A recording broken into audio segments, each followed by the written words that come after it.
Be nice, or else I don't cut off the bonus footage, as I call it. Bonus footage? No, the outside. Behind the scenes. Behind the scenes. How we really act, not on camera, which is exactly the same as we do. Yeah, we're wild. You just don't remember when I had on Last year. I would say because last year was I've been here a couple of years ago, but I'm Baltimore and DC.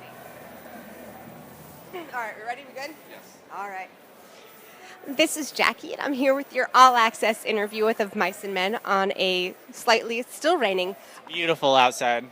Well, it is with that hat. I mean, you're fine. Oh yeah, that's why I'm wearing it. Yeah, sure. So I'm here with Alan and Philip of Mice and Men, and you guys have already played. It was, I think, a wet load in and a wet load out, but it was a dry set, so that's always good. It was a luckily dry set, but we brought the California sunshine with us, and after that, it was hosed and really wet. So yeah. So you brought in the sunshine. Speaking of California, what were some radio stations you grew up listening to that brought the rock for you? K-Rock and 96.7 K-Cal. Nice. I grew up in the Bay Area, so I listened to 98.5 K-Fox, which was classic rock, which I don't think is a station anymore. So, bummer, yeah.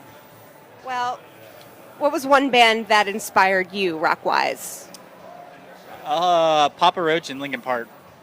That's two, but it still counts. Both of them. How has your sound evolved from your 2010 debut to Restoring Force? We got to be better musicians, first off.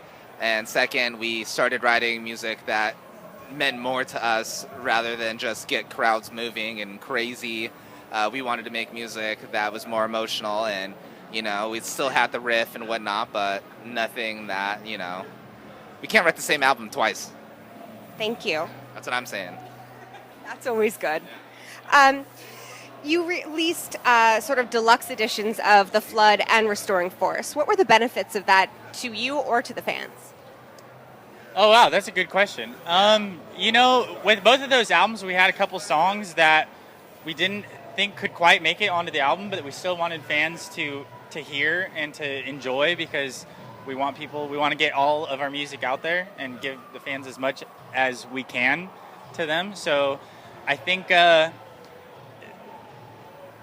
both of the deluxe reissues were awesome too, because we use them as kind of hype to build in the middle of the tour too, where we can get people excited about new songs and give them a few extra bonus little, presents, you could say, little gifts kind of.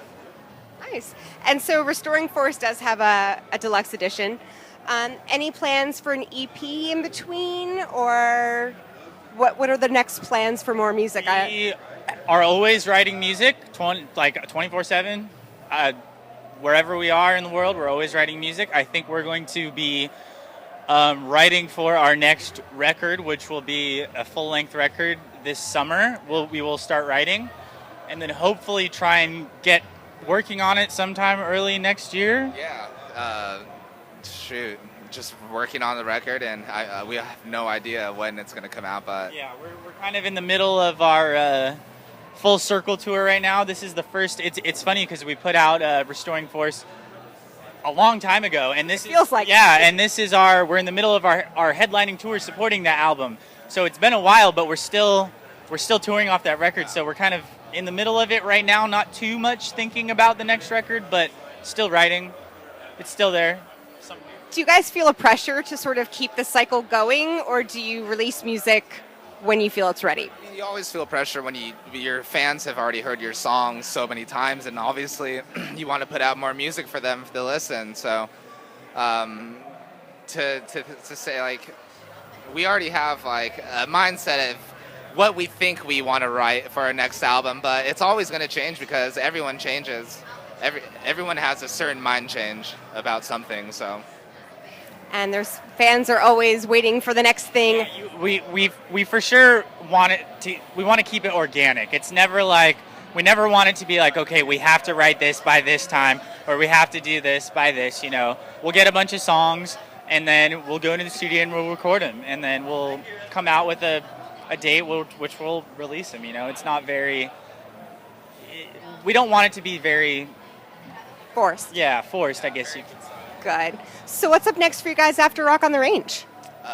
We finished the Full Circle tour. I think we do Rocklahoma and then fly to Mexico City at the end of the tour to wrap up the Full Circle tour. Very nice. Well, stay tuned for a lot more from Of Mice and Men. This is Jackie, thanks to All Access and In the Key of Change. If I can grab a picture of you guys real quick.